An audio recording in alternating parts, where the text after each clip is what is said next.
Hey guys, today I want to share some Korean slangs because if you only learn Korean by textbook, sometimes it's quite boring. But slangs will make you happy and fun. So definitely we need to learn. So the first Korean slang that I'm going to use is insa. Insa. Insa means insider. And to be more specific, it means social butterfly. So for example, if you want to be a social butterfly, you can say 나 인사되고 싶어. 나 인사되고 싶어 in Korean. And also there is an opposite meaning of this insa. It is asa. Asa means outsider. So if you are saying I'm an outsider, you can say in Korean 나는 아싸야. 나는 아싸야. And also, I think this slang is quite popular, and most Korean people say on a daily basis. So, for example, if you want to go for something or if you want to cheer others, you can say "화이팅." "화이팅."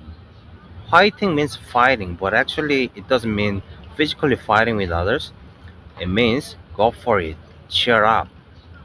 So, 화이팅 해. 오늘 화이팅 해. It means today you go for it. You go for it. And also, uh, there is quite common Korean slang if you visit a restaurant. It is service. Service. Service means service. So, for example, if something is provided for free, then you can say 이거 서비스예요. 이거 서비스예요. And also, I want to talk about 꿀잼 and 노잼.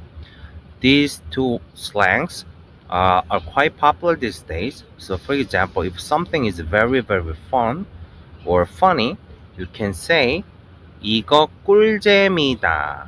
이거 꿀잼이다. And this means this is super fun. This is really, really fun.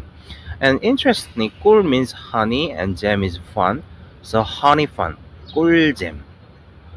But if something is not really fun, you can say 이거 노잼이다. 이거 노잼이다. So I have introduced some Korean slangs, and I believe they are quite useful. So if you have a Korean friend or if you want to learn Korean more deeply, you can also master these kind of slangs. And next time, I'll share more useful and popular slangs in Korean. Okay, see you next time. Bye.